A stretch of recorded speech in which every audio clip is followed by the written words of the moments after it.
If you don't load up on wide receivers early in underdog drafts, your team will frankly look like dog shit. But what if there were a smart way to combat the wide receiver avalanche and build a contrarian team with the necessary upside to win a tournament for $1.5 million? I'm Pete Overzet. This is the Deposit Kingdom, and here's the blueprint for a dominant counter tactic to the wide receiver heavy meta.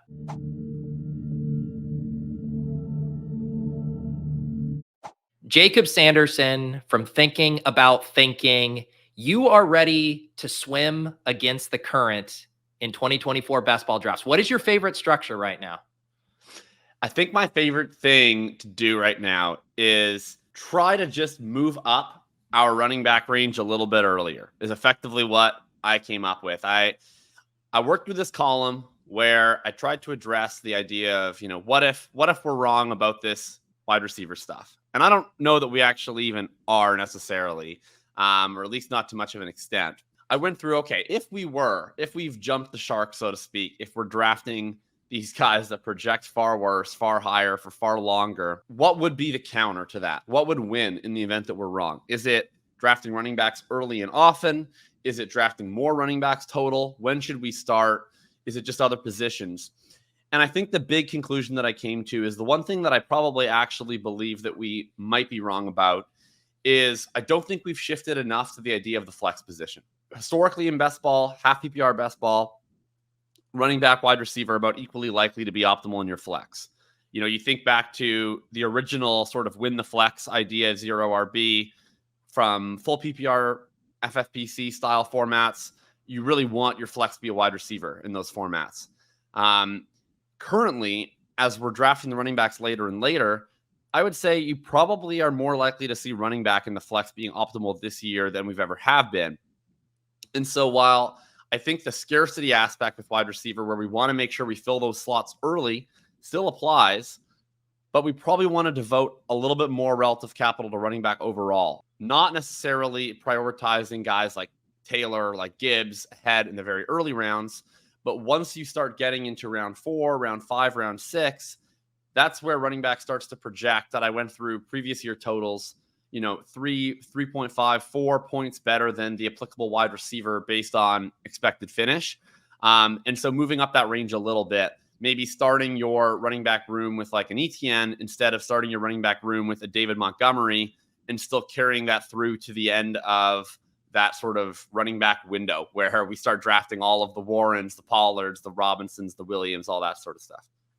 Yeah, and I think this is a really interesting conversation to have because I know a lot of people within, the Deposit Kingdom, the ship chasing universe, we are often blind to those running backs there because we are worried about getting buried by an avalanche. I've been at the 4-5 turn and clicked Keenan Allen and Jaden Reed and those guys over and over again, passing on those running backs because I end up liking how my teams look more. I'm worried what's going to come back on the other side. And you're kind of making the case here, be more open to these running backs in 4, 5, and 6. I guess the next question I would ask is, how picky are you being with your profiles? Because not all of the running backs are created equal in this range.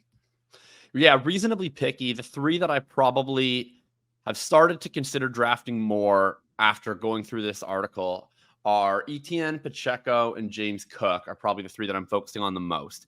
I think Jacobs is a pretty quintessential dead zone back who's actually going in the rounds that we used to call the running back dead zone. I see the appeal, but he's an older back, switching teams. We have efficiency concerns there. That's probably one I'm not trying to emphasize. The ones that I am are Etienne, Pacheco, Cook. They're all younger backs. We've seen to different degrees some efficiency upside. Cook, I think in a specific role has demonstrated he's a really, really good back. How much he can grow beyond that role is a bit of an unknown, but I think he has an opportunity to do so. Pacheco, you're getting a back that's shown efficiency again in the context of the offense. Do I think he's an elite individual talent? Probably not. Does he need to be efficient in the Patrick Mahomes offense? He hasn't needed to be yet, and I don't really have workload concerns there, and I think he has the appropriate talent profile. And then Etienne, the profile last year was worse for sure from a metrics perspective. I'm still kind of trusting the larger sample of a guy where he had the pedigree, was an exemplary prospect in college, was really efficient as a runner in 2022 and consistent as well. The whole offense last year, I think, was pretty suboptimal. I have a lot of belief in him just as a player, and I want to take that longer view look with him as he's really fallen. I think these are just examples of profiles normally where it's like younger back, has talent, good offense. To me, these are like bad second round picks, in past years. That at the 4 or 5 turn, it's just a very different opportunity cost. Like you talk about the idea of like a legendary season, the expected points per game range of wide receivers being drafted in and around there now, when we're talking about it being like wide receiver 28 through 36, is like roughly in the 10 half PPR points per game range. So it's like if these guys just have 16 half PPR points per game, like which would be a very good season for them, to be clear, but not a legendary one, that's like gonna separate to a pretty large degree. And that matters. So maybe some people listening who are pretty steeped in these different structures might say, Jakob, aren't you just describing, modified anchor running back? You push it a little bit, you grab your anchor there. But I think where yours deviates, and correct me if I'm wrong, is you're almost saying, if we're going to just mash up these words, you are actually advocating for like hyper fragile dead zone running back, basically, where you're saying don't pass over all of those 0 running back targets that you talked about that people are generally gravitating to in those builds. The David Montgomerys, that pocket, those guys are the best picks in that range. You don't have to make a decision between the ETNs, Pacheco's, and those guys. It's why not both, and just be taking running backs within a more expanded window. Yeah, that's pretty much right. You call it whatever. You call it hyper dead zone. You call it whatever. I like dead zone.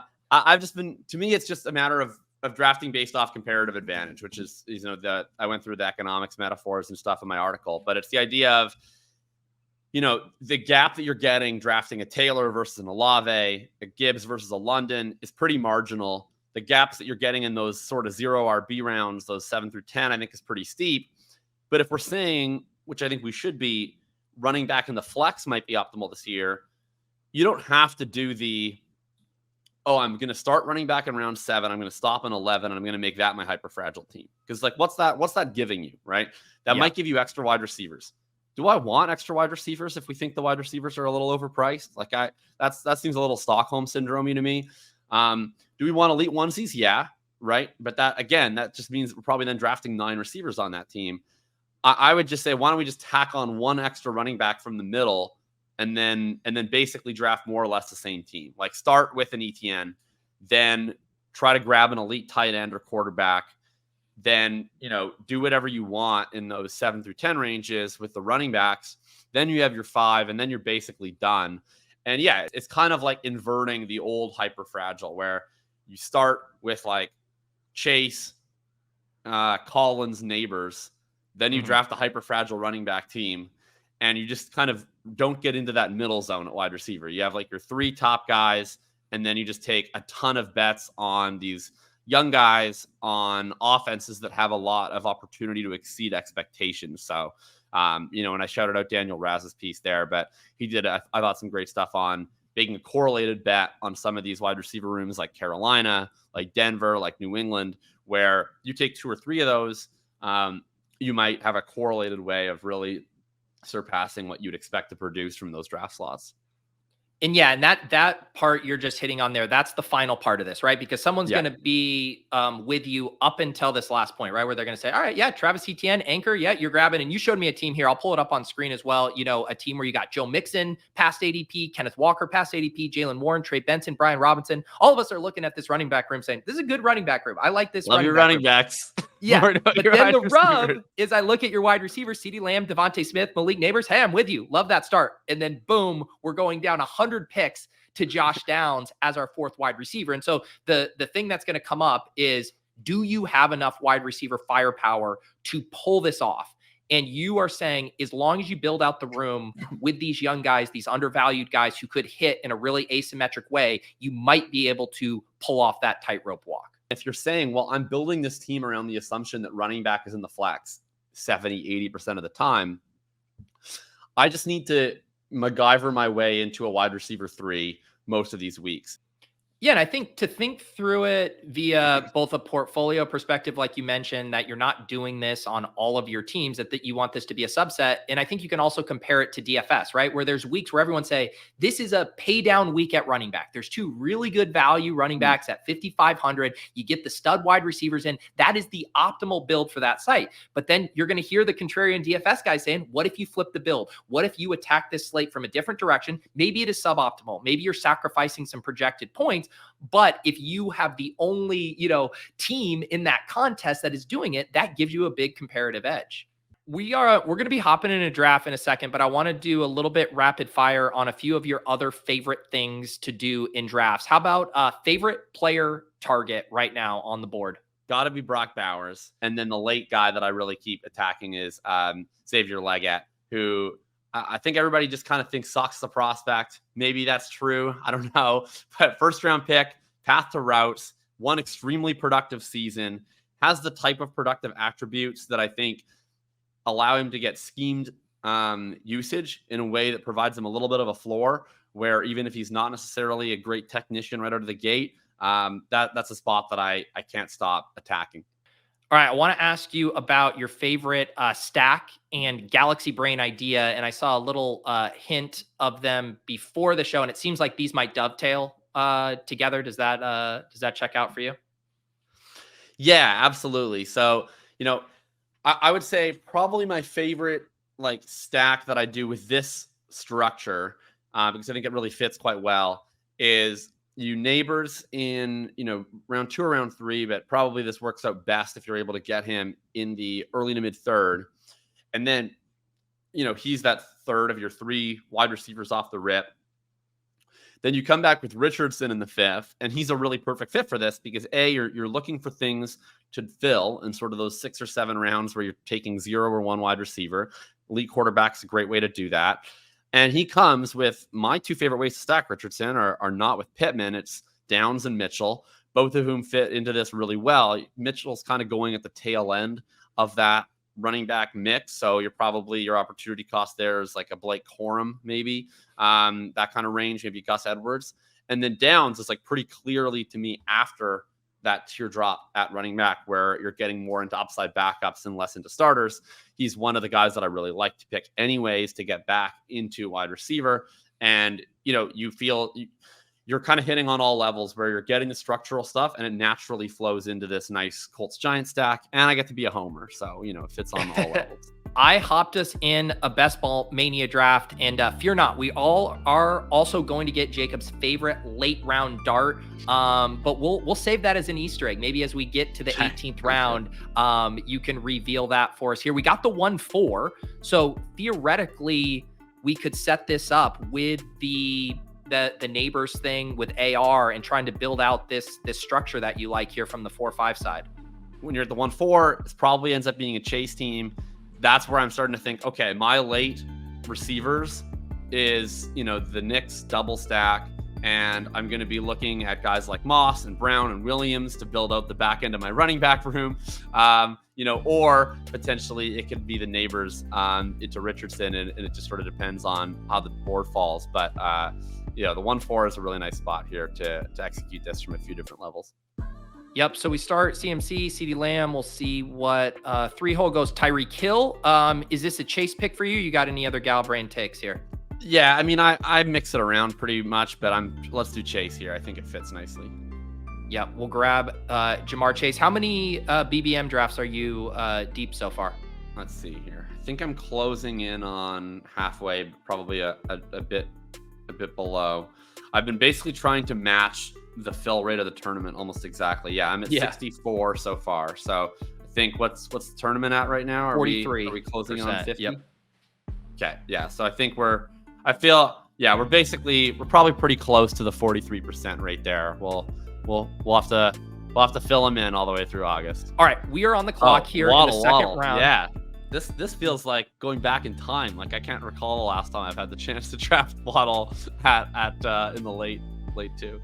So what we're trying to do here, we're trying to execute this hyper dead zone strategy that Jakob outlined at the top of the show. And we got a very advantageous draft slot to pull that off. We start Jamar Chase, Jalen Waddle will be lined up perfectly to get another wide receiver here in the early third. And then we'll have a lot of fun kind of decisions at the 4-5. I guess our sweat now is, can we get Neighbors? Neighbors is the holy triumvirate for your preferred start here, right?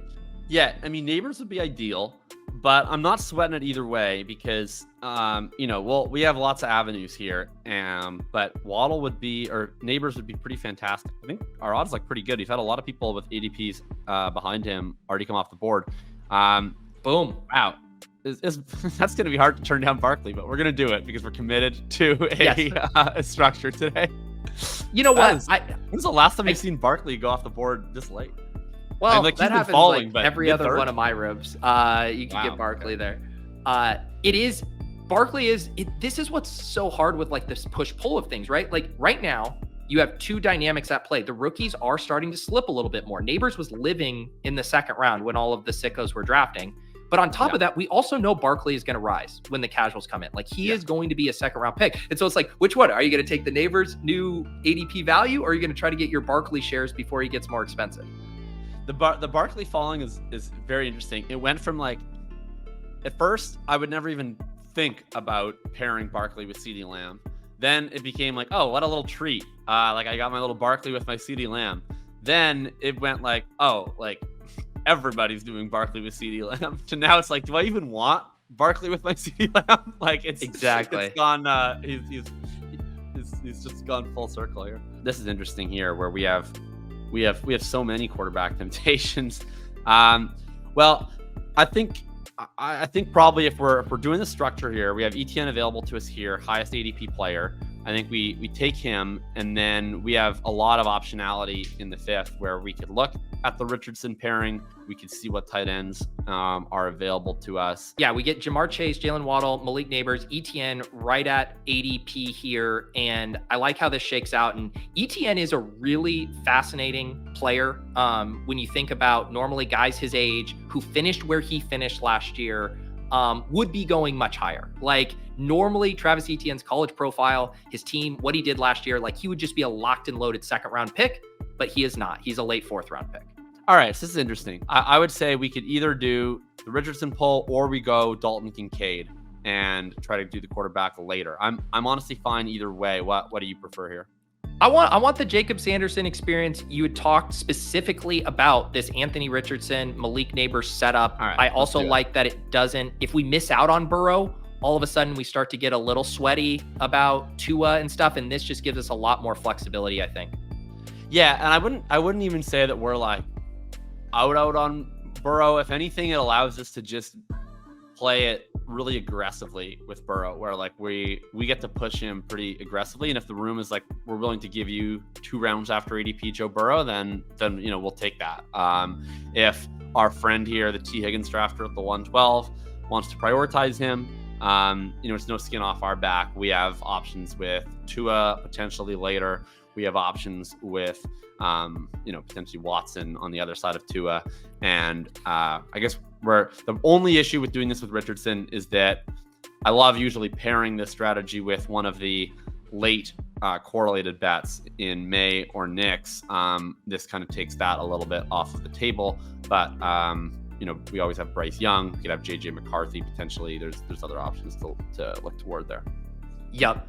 I want to ask you about Anthony Richardson. You're clearly high on him. I think, when the market opened up, I think Underdog drafters have been very open to a nuclear season from Anthony Richardson, as evidenced by his price. We're starting to see some of the projections in Ranking Bros come in here and say, hey, he doesn't actually project as well as where he's being drafted. And there's a lot of leap of faith here from what he can do as a passer to pay off this tag. What is your, bull case for Anthony Richardson, even at these elevated prices?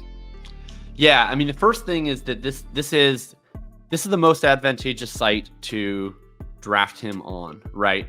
It's because of the nuclear spike week upside you can have with his rushing and with Indy's pace, and also with how Indy plays, where they're going to probably come out balanced in the wash, But Shane Steichen's tendency is actually to be quite volatile in pass rate week to week. He's very much a matchup-driven coach. They're going to have weeks where they're pretty high pass rate over expectation. They're going to have weeks where they're minus 25 pass rate over expectation.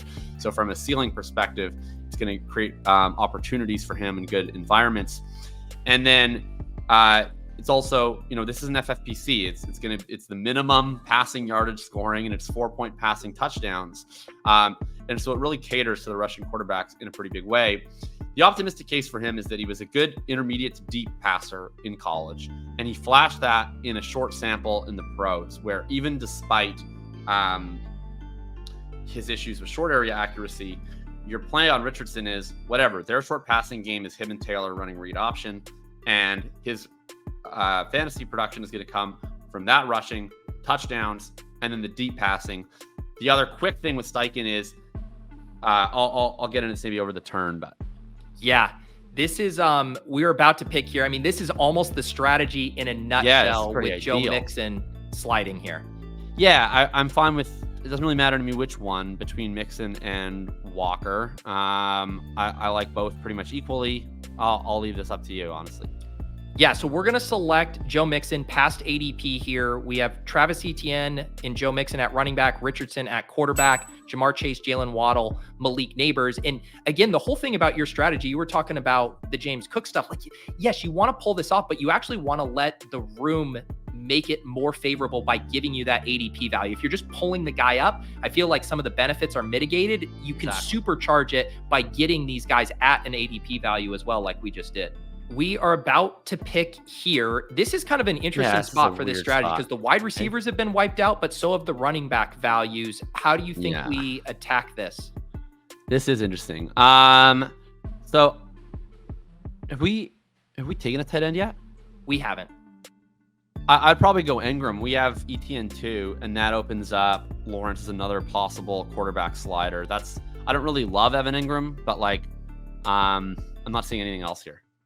Yeah, and taking Evan Ingram certainly doesn't preclude you from taking your favorite player target, Brock Bowers. I do think the stack element there, and we already have ETN. Love building out bets on the teams we've already selected. And the whole point here too is not to capitulate on the wide receiver avalanche in a range where other positions are going to project better. Yeah, that was now my favorite pick in the universe. In a perfect world, maybe we could have gotten Ken Walker to come all the way back around to us, but it's I must say the Jordan Addison DUI situation, what we did not need is one fewer round 6, round 7 wide receiver lifeboat. Yes. That's something we didn't need as a community.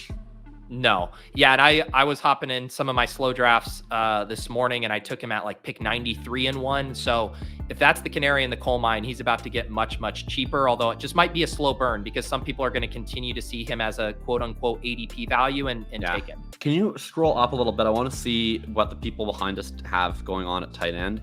So one of them has Andrews, one of them has McBride.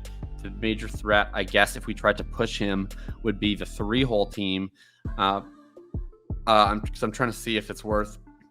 Well, we'll see who's available. We'll see if there's anyone tempting enough. Yeah, I was going to say a sliding Aaron Jones that have been pretty tempting, but he goes 2 picks before us.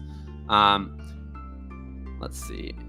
Yeah, I would probably be fine with just doing Bowers and then taking whatever running back at the next round. I think. Yeah, and this is the exact spot. We're not taking Burrow at ADP, even with Chase on a Richardson team. If there was a huge running back value, like you said, Aaron Jones slides 10 picks past ADP, that would have been a consideration. But when Jacob Sanderson calls Brock Bowers his favorite player, and we missed out on one of the true elites, I feel like an Evan Ingram, Brock Bowers as part of this hyper dead zone is a fun way to play it. Well, and here's the fun thing now too, right? Is we're weak. Well, we're strong at the top at wide receiver. We're going to be weak on wide receiver depth, but we have set ourselves up now where we're probably drafting 9 of them. And so we're going to give ourselves a lot of chances to hit on the young upside guys in those late rounds, to play it a little bit by committee there for that wide receiver 4, 5, 6. With Richardson's rushing, I don't feel like a great need to double stack him. I know that if necessary, Downs at pick 124 is going to be something that's available to us 98% of the time. And he's already going to be a guy we probably end up taking 8 picks ahead of his ADP. So I would just play Mitchell straight up, hope that we get him. And if we don't, then we don't. This is interesting. We have 2 kind of correlated running backs here. Yeah. 3 really. We could do one of the Titans backs as a bring back on our Jacksonville stuff, or we do Mostert with Waddle. Probably like Mostert the most straight up, but totally fine with either of the Titans backs too. Mostert was going to be my lean as well. I like going there. You can sometimes leave yourself. I mean, Tajay Spears isn't a guy who traditionally falls a ton, but a small chance he could come back. I like getting Mostert there, if only for that, like you said, the correlated bet already with Jalen Waddle. Now we have these fun pairings, ETN with Ingram, Waddle with Mostert. I like how that rounds out this running back room. Look at this, 117. 80 comes back, or is there something more enticing to you other than that? No, I think it's got to be this. I think if Spears goes right before us, if he made it, it might have been a conversation, but without him, I think it's clearly AD here. It would have been a fun conversation because there's a 6 wide receiver team, a 5 wide receiver team behind us. And like I said, the small chance Spears comes back, he does almost make it, but man, this feels really good. I know in the team we pulled up earlier where we showed that Anthony Richardson team, you missed out on 80 but got down. So to get 80 Mitchell here right at round ADP, correlated and right when we're circling back to starting to grab wide receivers, feels good. Yeah, and I mean, this would be one where none of these strategies are an exact prescription. And if I was writing the guideline manual on this, we probably end up taking one more running back here, but I think probably we do a quick little inversion. And we take Josh Downs, I would think, at this next pick. I think what's the number on our pick after this one? 141. Yeah, so his odds, Josh Downs is not a guy who falls either. No. Very frequently. The chances of Josh Downs falling 7 picks past ADP feel virtually nil. There would have to be someone like deeply tempting, like a running back well after ADP, and I don't think Ezekiel Elliott is deeply tempting to me. No, there's nothing else here making it move at running back to get the 4th. So I think it is playing, and he's only 2nd in ADP. Only Mike Williams is ahead of him, but obviously Downs makes so much more sense for this team.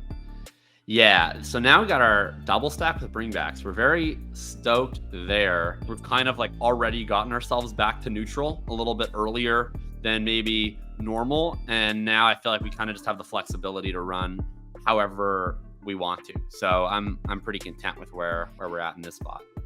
Yeah, you're right. With a 1-3-5-2, I mean, the only other, like the most neutral thing would probably be a 1-4-5-1. At this point, we flip the one running back to the tight end, and then Leggett does come back really right quick. At 80. Did the 3-hole drafter? Yeah, they already have 2 quarterbacks, and that's the Hill team. So we can probably push 2 around.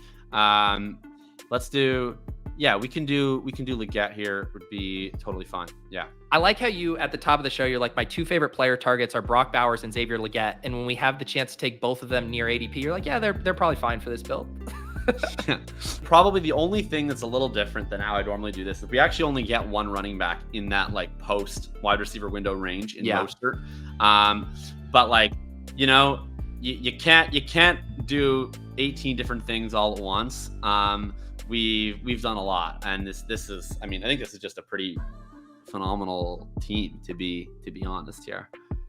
Tua does slide to us here at pick 148. We get him 20 picks past ADP, stacked up with Waddle and Mostert. And again, the Richardson pick being so nice in that regard, right? Because it allowed us to have the luxury of fully pushing Burrow into and saying, will we just get a mega deal? Whereas I think if we didn't, we would have had to have prioritized, Lawrence, Tua, or Burrow at ADP to kind of make this work. At this point, I try to identify, I try to kind of retrofit the draft of who are the players that I like that are correlated that I want to take in certain rounds. So, we have a Bengal. Estime is one of my favorite clicks. So I'm trying to peg him in. He's probably going to be my round 17 or 18 pick at this point. I look at okay, who are other guys that we want to prioritize? Is there anyone, we have that huge indie game. Maybe we get a Slayton late or something like that to even out kind of our young guys.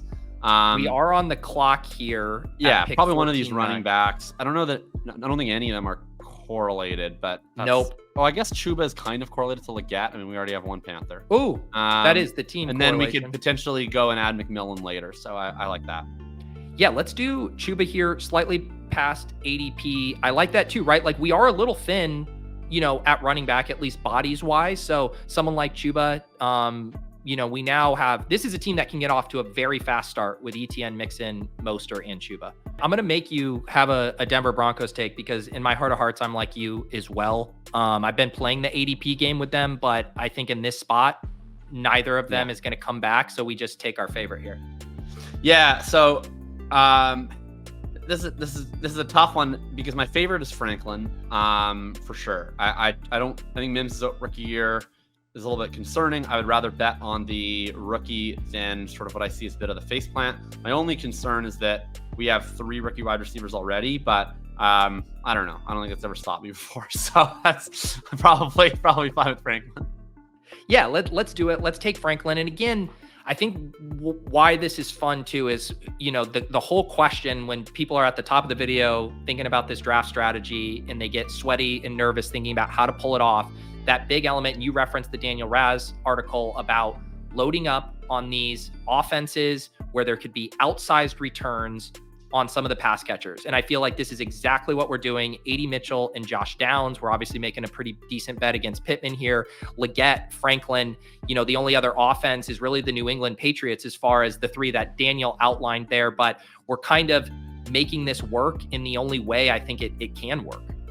All right, we're about to pick in the 16th. Our past 2 picks was a running back in Chuba and then Troy Franklin here. Is this the McMillan pick? Yeah, my like dream plain land here, if everything worked out, would be McMillan and then probably Slayton and Estime. Would you want to prioritize Estime at 196? I mean, I think it doesn't really matter like value. Yeah, he's the player I care the most about here, probably. Yeah. I think like I didn't add him as my sleeper because he's everybody's sleeper at this point. I guess he's not because he still goes in like round 17, 18, but he's certainly a consensus sleeper of the experts. But yeah, he's been a guy that I've just been absolutely hammering. Maybe I'll be wrong and P. Ryan stays in this team. That's kind of the way I see this bet failing. But if he does indeed get caught, and I want to be aggressive where if P. Ryan does get caught, Estime is like one of those guys I can see being like a round 13 pick by the time we get to actual late August drafts. So I feel like he's a guy that is worth filling your bags up on now because the community's like already has the bad vibes towards Javonte. Like they're seeing the worst in every Javonte report. So the ADP on Estime, I think, has a pretty high ceiling to it. We are about to pick in the 18th round, which means it is time to hear about your favorite late round dart and whether he makes sense for his team. I just put 2 guys in the queue. For sure. I think it could make sense. I mean, Boyd would make sense too because we have a lot of young wide receivers. Might be nice to get an adult in the room. But yeah, my super gal brain, I picked one that was we should probably take Boyd, to be entirely honest. I was going to say let's take Boyd because of all the correlation and that super rookie heavy, but give us the Jawar Jordan sales pitch here. Yeah. So, Pete asked me for a late 18th guy. This is a guy I very rarely click and probably a guy you can wait on to like start clicking a lot. But I wanted to give him a real galley brain scroll down guy, and Jawar Jordan was that guy for me. People talk a lot about Isaac Guerrero. Jawar Jordan was the actual starting running back on that Louisville team ahead of Isaac Guerrero. He comes off in the 5th round. I've been scrubbing his interviews. It seems as though he's optimistic, at least, that he's going to win the starting kick returner job, which is something that I originally looked into. He's optimistic. Scott Fishbowl.